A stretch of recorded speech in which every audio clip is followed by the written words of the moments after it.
I knocked on the door and waited, and I saw the curtain twitch as though someone was checking to see who it was. Janet opened the door and tried to smile, called it off, and motioned me inside. "Get you some coffee?" she said. "I know it's basically the middle of the night and everything."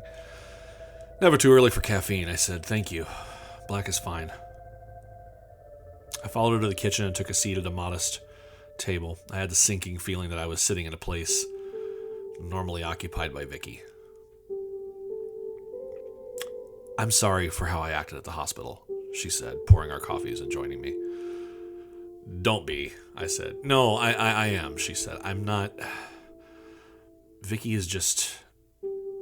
She trailed off. "She is literally all I have."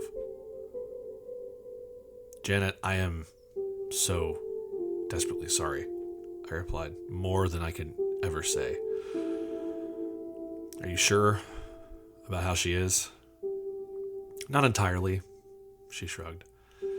"She might wake up, but you know how that goes." She held her mug with both hands, the steam drifting into the air in front of her. "Vicky told me about you. She likes you a lot. She was really happy to have met you." I feel the same," I said. I don't know what Vicky told you about why I'm here, but my dad is missing, has been for months. It happened not far from here, and that led me to Chancellor, and Vicky showed me around. She's really helped me out." "She mentioned that, yes," Janet replied. "Said your dad used to stay with us when we had the motel?" "Yeah, that's right," I said. "She was trying to help me find a guy who used to travel with my dad. Thought he might know something about what happened." "Did you find him?" she asked. "I did." I sipped my coffee. Anyway, I couldn't have gotten there without her help, but it wasn't worth this. "Vicky's always been that way," Janet said. She looked past me to some photos framed on the wall. "Always the type to help people out, always up for something new." "That she is," I said. "Thank you," Janet said. "For what?" I replied. "For not saying was." She got up and sprinkled some powdered creamer in her coffee, then sat back down. I could see that she was debating saying something until finally she nodded silently to herself and spoke softly. "You know, Vicky was adopted." "No," I said. "She never mentioned it." Janet smiled sadly into her cup, lost in memories for a moment or two. "Gavin and I had been trying for so long. This was long before all the modern fertility stuff and everything. I'm sorry, this is probably too much information. Anyway, we tried, and we couldn't. We couldn't. One morning in December of 1973, just a few days before Christmas, Larkin Anderson, our sheriff and a good friend, came to see us at the motel. He said he needed to talk to us in private about something that had happened. He told us there had been some sort of accident. Someone had anonymously called in. They'd gone out there to Rudder Mill Road in the middle of the night and found what looked like the aftermath of a car wreck. Blood all over the road, but no body, nothing in sight. She drew in a sharp breath, reliving the memory. They heard her before they saw her. There was a baby, covered with brush in the ditch, almost dead from exposure. It had been a mild winter. Otherwise, frostbite would have killed the poor thing. But she was okay, and he knew that we'd been trying. Wait, I said. Are you talking about Tanner Parsons? She swallowed hard and nodded. Victoria? I said.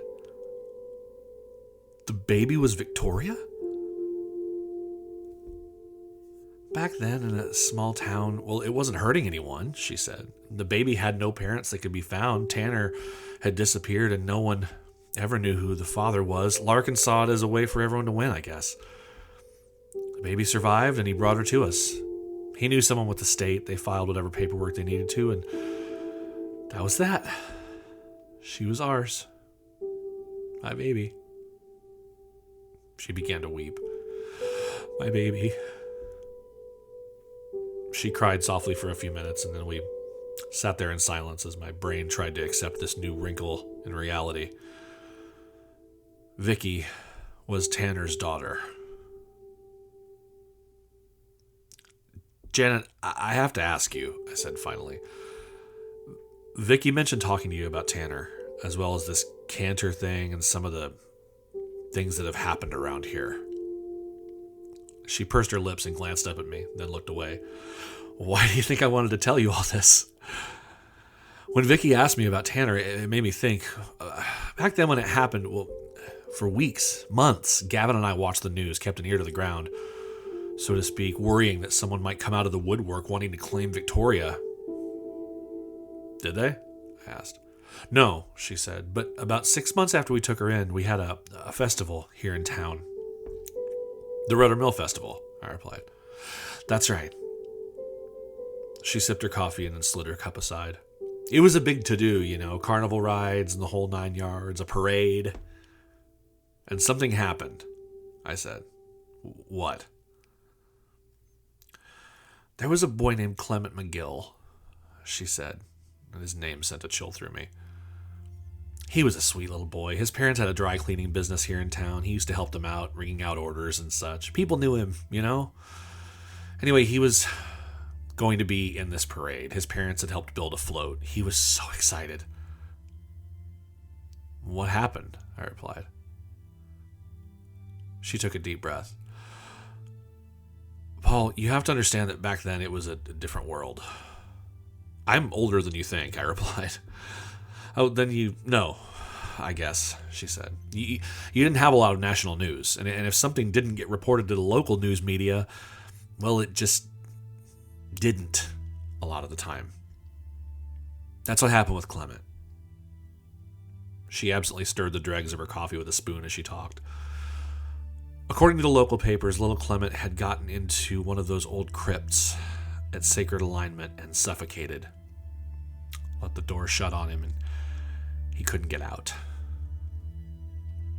Jesus, I said, that's horrible.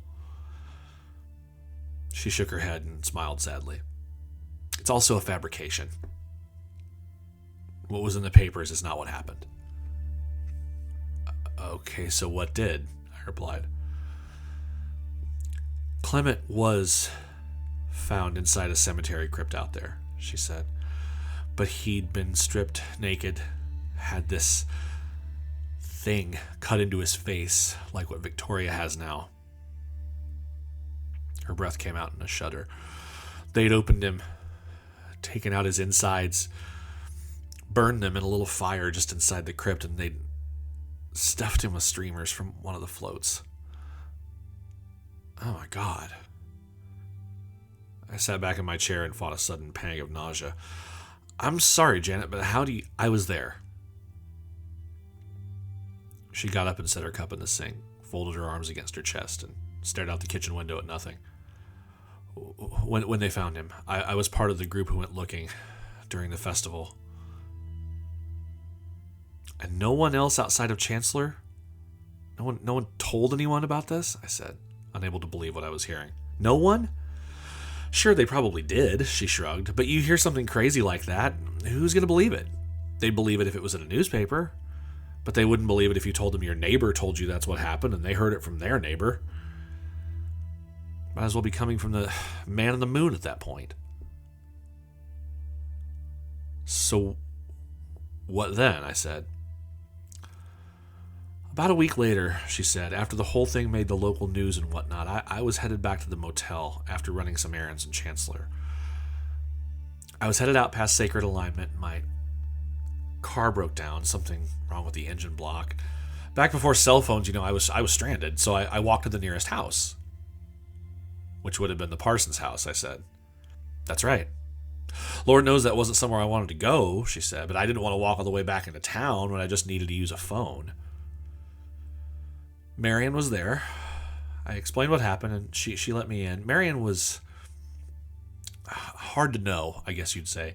She wasn't unfriendly, but she wasn't a warm person. She was all business all the time, and even when it didn't really make sense to be. We used to feel bad for Tanner growing up in a house like that. But anyway, she told me the phone was in the kitchen and asked that I be quick about it. As I was making the call, I saw she'd gone down to the basement. So I called Gavin. I told him what was going on, and he agreed to come get the car. I didn't want to overstay my welcome, so I called out thank you and went out the back door. I wasn't that surprised that Marion didn't want to talk. She was isolated before Tanner disappeared, and she didn't get any better on that front as time went on. So as I'm leaving out the back, I see what I thought was a carpet all wrapped up, like a big rolled rug lying there by the back porch. Only there's blood on it. I should have been safer, I guess. I don't know, smarter about it, but Marion didn't see me. I pulled a big piece of it back, and there was little Clement.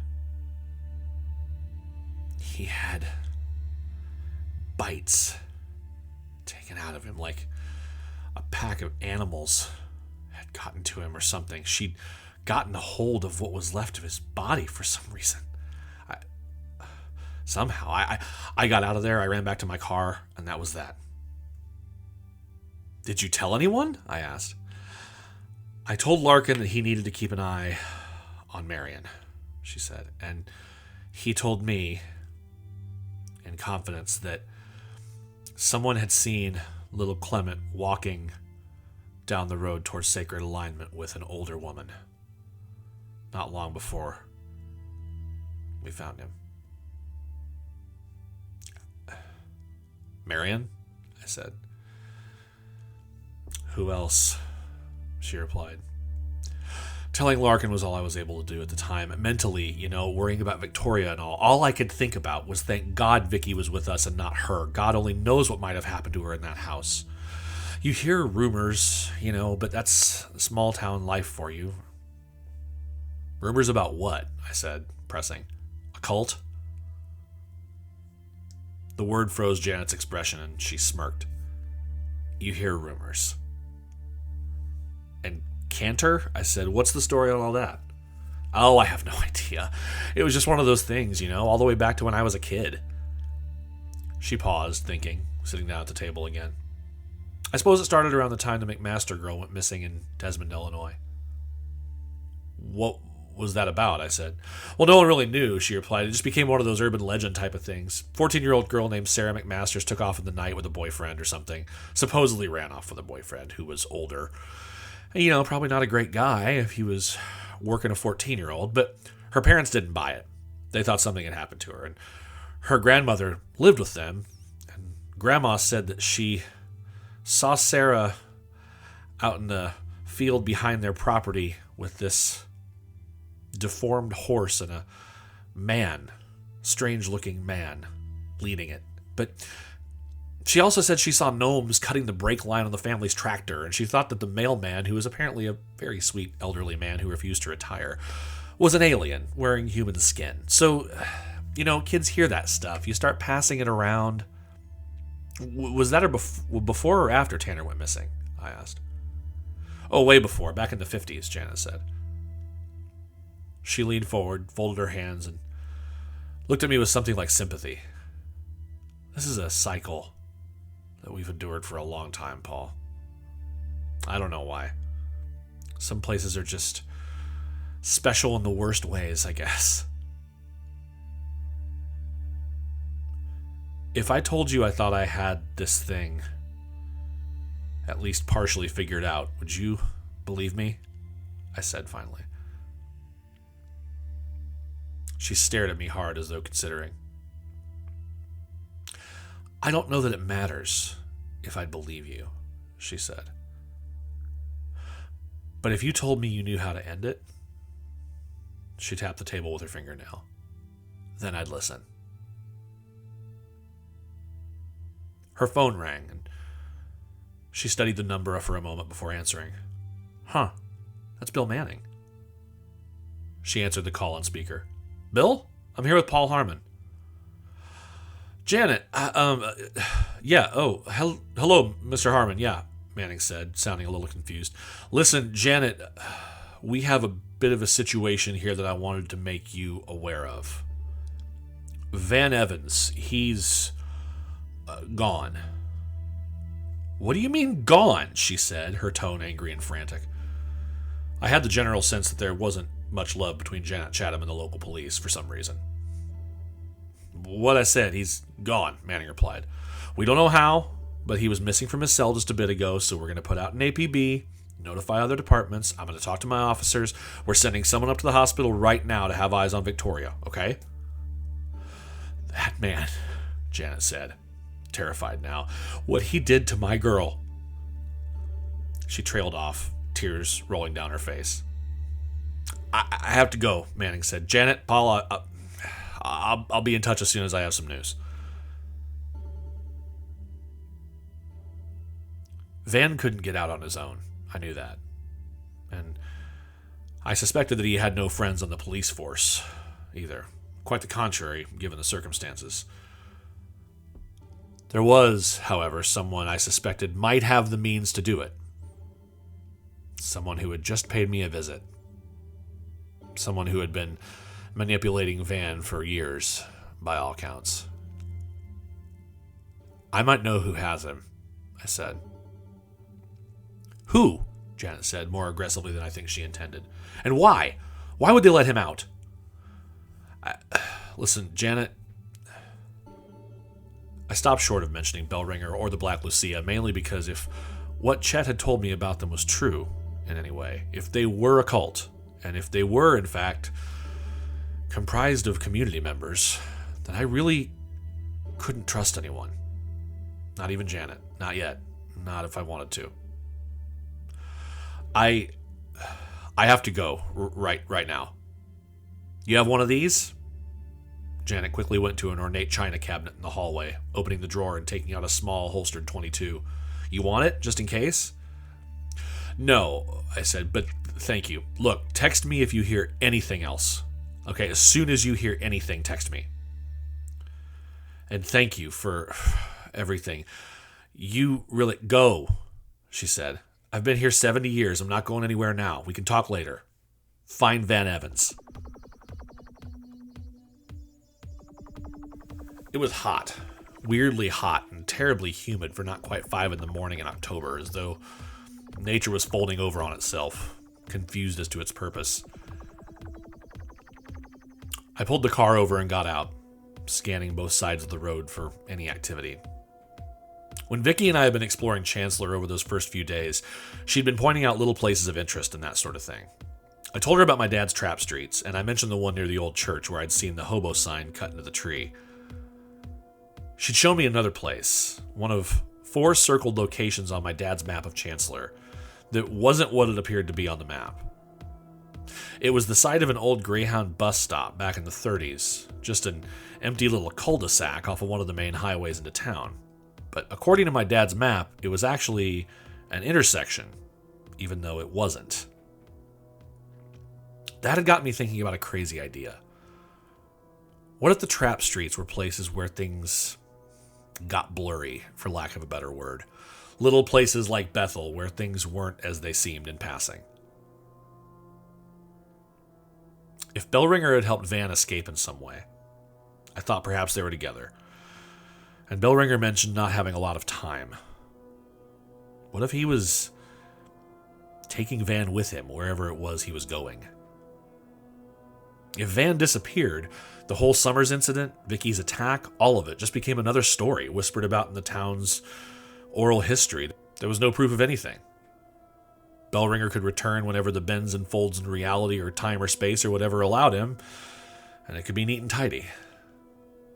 So I decided to check the 4 locations on my dad's map that he had apparently hidden in his special kind of code. There was nothing at the first Congregational, nothing at the old bus stop, and nothing at a 3rd location, which was the site of an old, crumbling farmhouse devoid of any life save for some crows that milled about the dilapidated front porch.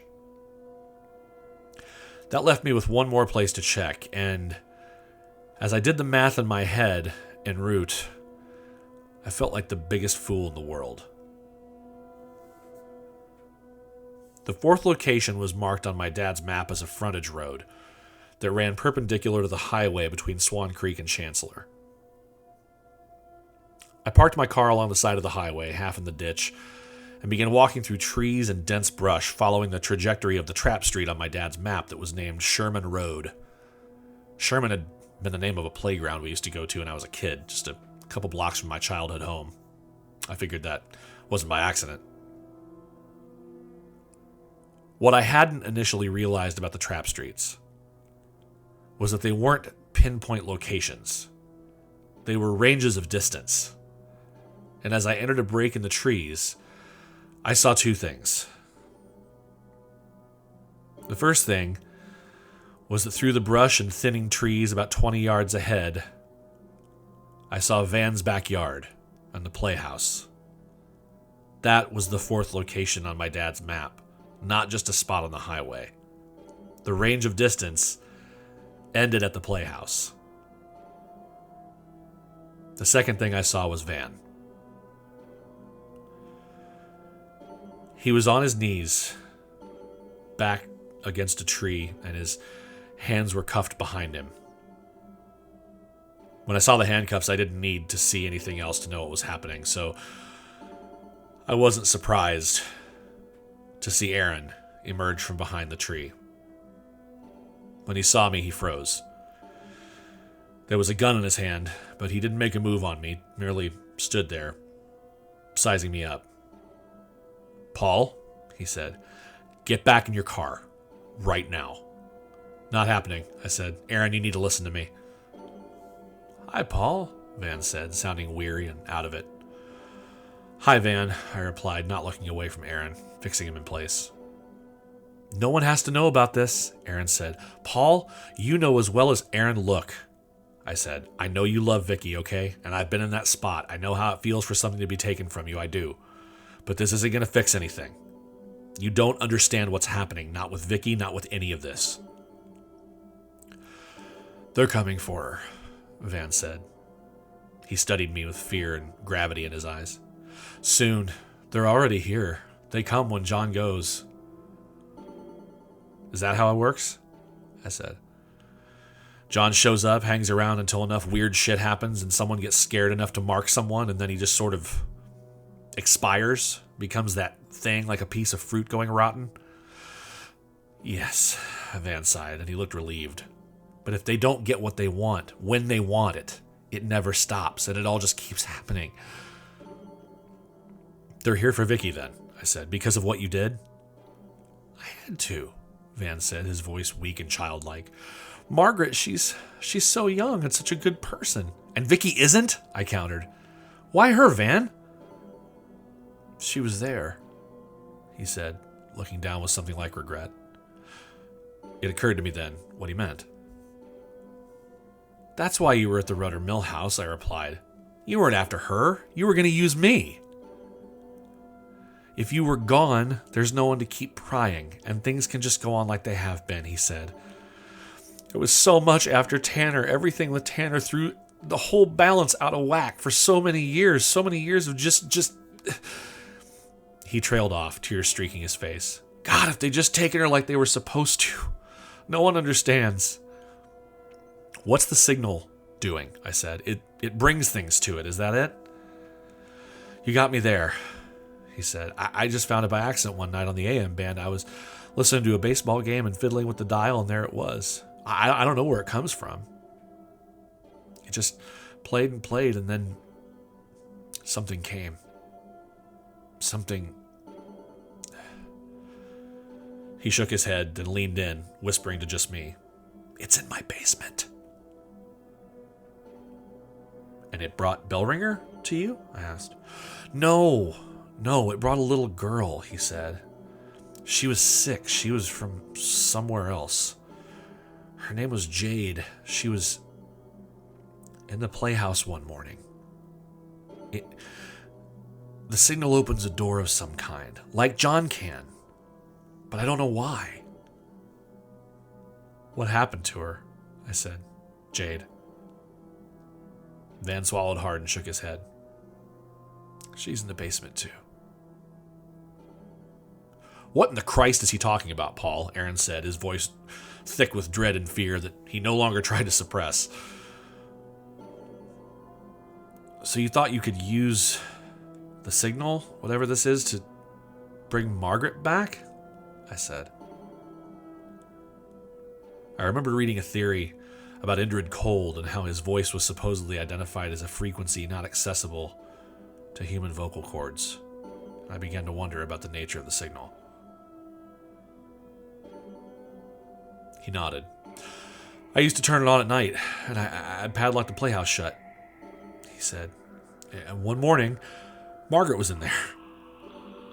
I told her to stay there. I had to fix it so they wouldn't get her. Then John came and he was changing, expiring, like you said, kind of going in and out. I knew it was time. I let her loose. I told her to find somewhere to go away from the house, that I'd find someone to take her place.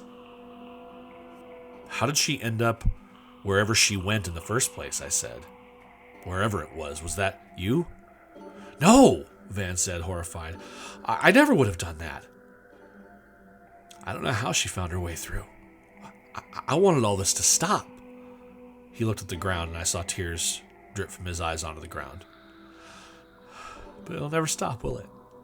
It'll never stop. Enough of this shit, Aaron said, stepping forward and raising his gun. He cocked the hammer, and without thinking, I stepped in front of him. Paul, what the hell are you trying to... If you do this, that's it, Aaron, I said. I won't cover for you. You're not just going to shoot someone like it's a fucking Scorsese movie or something. For what he did to Vicky? Aaron snarled, getting in my face. I could smell alcohol in his breath now, and there were tears in his eyes. Paul, I have to... There's another way, Aaron, I said. One that I think will keep Vicky safe, but I have to do it with you. You have to let me come. His brow furrowed a little, and he took a step back. What is it? Get him back in the car and follow me, I said. And for Christ's sake, don't let anyone see you, or Vicky will die. I stepped closer to him, staring right in his face. Do you understand me? Where are we going? Aaron said. My house, I replied.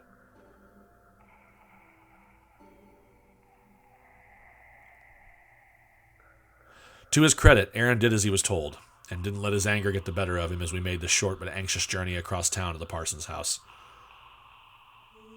I waved out the window for him to follow me as we arrived, and we pulled our cars around the back of the house where they couldn't be seen directly from the highway. Van was in his back seat, handcuffed, and together we got him out. I grabbed a few things from the house and told Aaron that he needed to trust me, and that no matter what happened, I had his word that it would stay between us. Given that he was about to shoot Van in cold blood just a few minutes before out of nothing but rage over Vicky, I had a sense that he was willing to roll with my plan, particularly if it meant keeping her alive. We didn't say much as we marched Van into the woods behind the Rudder Mill house. Occasionally, Van would look around and a smile would pass his lips every now and again as he gazed back toward the town through the pre-dawn. I wondered what he was thinking about. I didn't really want to ask. I'd had a feeling of being watched at various points over the previous few days, and that feeling had intensified considerably since I'd left Janet's house. I knew what it was now. The Black Lucia were closing in, and the remorse I had at the thought of what we were about to do was buried under the thought of Vicky, lying in her hospital bed, marked for sacrifices her mother had been, oblivious as to who she was all these years. If my dad's investigations into this cursed fucking place had started this thing in motion, I knew now that I'd never forgive him. We reached the clearing, and Aaron positioned Van in the middle of the ring as I instructed, while I used the lighter fluid I'd brought from the house and lit the fires in a circle all the way around us. Where do you think it would hurt the least? I said to Van, taking out the pocket knife on my keychain. That little thing? God almighty, Paul, Van said, chuckling. I don't know. I took his hand in mine and turned it over. I nodded at Aaron, who kept the gun on him to make sure that he didn't try to get away from us at the last minute, though I suspected Van now knew that the game was over, that this was to be the end. I felt sick as I dug the little blade into his wrinkled skin, making the same sign he'd passed from Margaret to Vicky, and Van winced, groaned, even cried out a little at the end, gritting his teeth, but finally sighing heavily and shaking his head as he gazed down at the hobo sign I'd cut into his palm. Best you could do, I guess, huh? Yeah, I said. I'm sorry about this, Van. I really am. I know, he said. I think you're a good man, Paul. You never should have come here. I stepped backward, and as Van's blood dripped onto the soil around him, I could hear a rattling sound in the trees. Something coming. Something big. We need to go, I said to Aaron, who hesitated for just a moment, long enough to see a dark figure appear through the trees on the far side of the clearing, its face obscured by wax. Then another, and another, and another. Paul, who... Aaron started, and he actually clutched my arm now, looking up at me, and everything he thought he knew erased in that moment. What the hell? Get down, I said. We dropped to a crouch behind a cluster of thick, thorny bushes. Even now, I don't know why I stayed. I knew deep down what I was going to see, though a good chunk of my brain just refused to accept it as reality until I saw it with my own eyes. It was the size of a large draft horse, the biggest I'd ever seen. And where the normal soft taper of a horse's muzzle would be were thick, scaly jaws. I think it was blind, as the scaly exterior and jawline took up nearly its entire head. I could hear something that sounded like low whispering, and I realized after a moment that it was Van, praying to himself. The thing lumbered into the clearing, focused entirely on the matter at hand, going straight for Van. Then it paused, raised its head as if to sniff the air, like an animal taking in new surroundings. For a moment I wondered, did it smell me? Did it know there was an outsider in its midst, someone who had inserted himself into this macabre ritual in a way that he shouldn't have? Van's shriek of terror and pain was clipped off as quickly as it rang out, as the thing snapped its jaws over his body, gulping him down in 3 gnashing bites before turning and retracing its steps into the woods. The Lucia followed suit, their comparatively small forms vanishing against the brush and limbs, sinking into the early light of dawn as though the air was made of sand. Aaron made the sign of the cross, and I could see him tearing up. And he wiped his eyes, looked at me, slowly nodded, and together we marched back toward the house.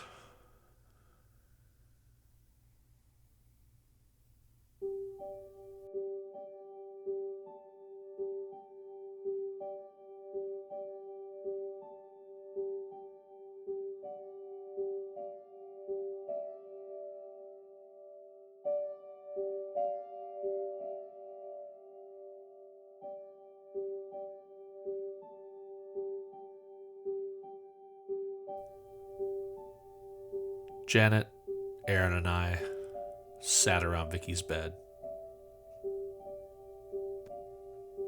We didn't talk. The TV mumbled low in the background as I stared at her sleeping form, and I thought to myself, is this it? Is this what we're reduced to? Every joyful interaction, every heartache or hardship, it doesn't matter. This is all there was. I wasn't sure if it made the lukewarm cup of coffee I had taste better or worse. Dawn came, and the morning air, even through the window, felt muggy. Aaron had to go and begin a shift. We'd come to a kind of stalemate, I think, nodding at each other knowingly with tight smiles as he headed off down the hallway toward whatever tragedies came his way in the next 12 hours. while Janet and I continued to sit in silence. Finally, she looked up at me and said, "Did you take care of it?" I said I had, and she nodded, turning her attention back to her daughter. After a time, I left the two of them alone.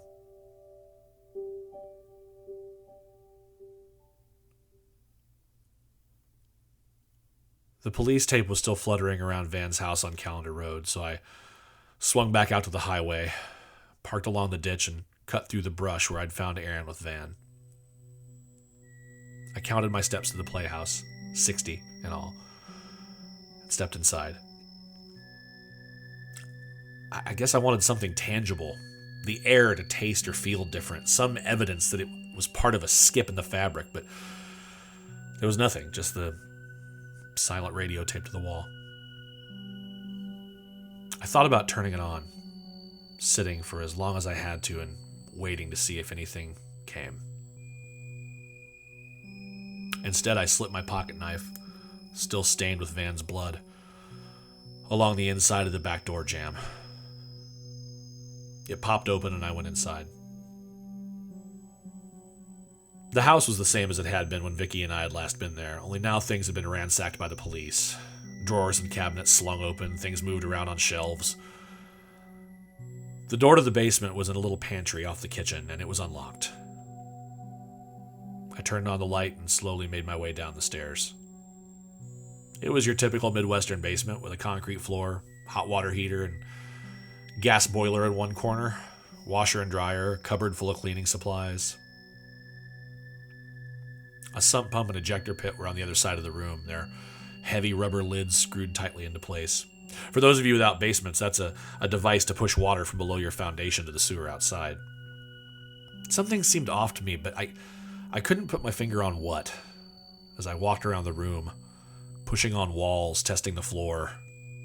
Nothing seemed to be buried anywhere. Nothing was in a secret compartment or anything like that. There wasn't even any furniture. It was only when I started back upstairs that I realized what looked off.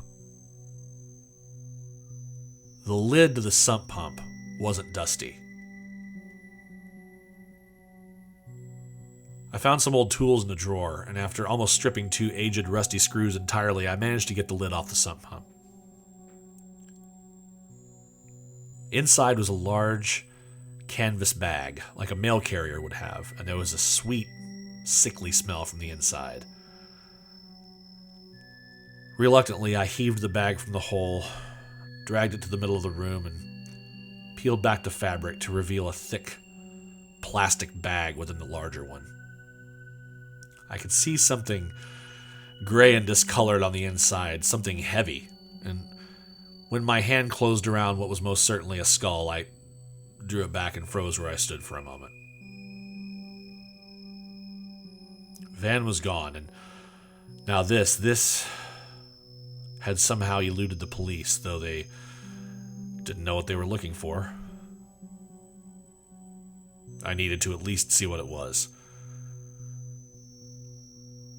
Carefully, I slid the plastic sack from inside the canvas, then I took a pair of old scissors I found in the tool drawer and cut the plastic away. What it revealed was... I don't exactly know how to describe it other than to say it was the skeleton of something that, by my estimation, doesn't exist. A hunched back with an arched, pointy spine, long, thin arms that ended in hunks of bone that didn't resemble any kind of hands or even paws. I wondered if at one time there had been an appendage on the end made of cartilage or tissue, because there were mottled chunks of what looked like tendon or fat still clinging to pieces of the bone, as though whatever it was wouldn't decompose the way an organic animal or person would. The skull was broken, presumably from Van putting this thing down, whatever it was, but it was intact enough for me to see that it had a vaguely reptilian shape with long, narrow eyes. The whole thing broken off from a neck bone that was probably 2 feet in length. Behind it were 2 legs that looked designed for jumping, bent and poised like an athlete in a crouch, ready to spring, a grasshopper. Fused to the top of the skeleton were parts of a human skeleton, at least a partial human skeleton, child-sized, and it reminded me of when you saw the shadowed outlines of those killed in the volcano, their forms fused together in a twisted approximation of both creatures. The shoulders, neck, and skull extending in the opposite direction from the creatures were certainly a human. Jade, I presumed. There was no way for me to make sense of what I was seeing, and I knew in my gut that it wasn't fake. I sat cross-legged on the basement floor for a long time, just looking at it. Trying, I guess, to make any kind of sense of what my life was now. Then I wrapped it all up, cinched the top of the canvas bag shut, carried it upstairs. I didn't know what to do with it, but I knew the police wouldn't either. On my way back to the door, I jumped about a foot as a phone rang in the living room. Van still had a landline. I set the bag down and crept through the house. The heavy curtains prevented most sunlight from getting through, and I peeked around the edge of one to see outside. There were no cars, no police, nothing obvious out there at the moment. I was in this far, and I wasn't getting out now until I had the answers. All of them. I picked up the receiver. Vangelis? It was a raspy female voice. No, I replied, clearing my throat. Vangelis, he's not here at the moment. Who is this? The voice said, dread creeping around the edges of her words. My name is Paul Harmon. I knew Van until recently. Did he do it? She replied hopefully. Did he trap that son of a bitch? Who are you talking about? I said. And who is this? Mr. Harmon, do you mean Mr. Evans' harm? She said. No, I replied. It was the truth. I may have cared more about saving Vicky, but I didn't want to do what I had done. Is Mr. Evans coming back anytime soon? She said. No, I replied. He's not. Then if you're in his house and you're answering his phone, I guess I don't have a lot of choices but to talk to you. It sounded as though she was wavering on the edge of tears. You know your way around the area? I said yes, and she gave me an address. Please come now, she said before hanging up. Who am I talking to? But she was gone. I replaced the lid on the sump pump, locked the house up tight, and headed through the woods to my car, where I loaded the bag of bones into the trunk. I stopped at the Gold Star for a coffee to go, then headed out of town, past my house on Rudder Mill Road, those woods, sacred alignment. I drove in the bright morning sunlight with my window down, the smell of flowers and fresh grass and manure blending together in a unique cocktail as I sipped my coffee. Finally arriving at the address, which was a neatly kept but decades-old little ranch house in a row with 3 others like it. On the other side of the road was a sign that said, "Welcome to Halfway, Illinois, a place of pride and progress." I parked along the road and headed up the little walk to the front porch.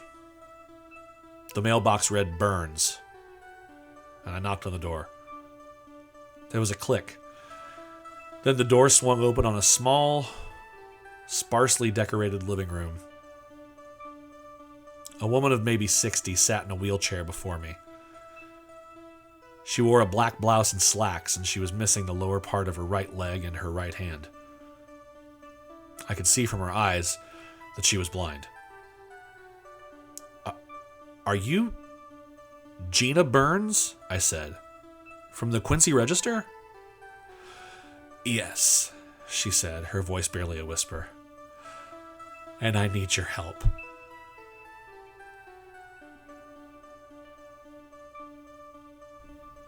You have been listening to Cicatrix, Episode 10, Latebras.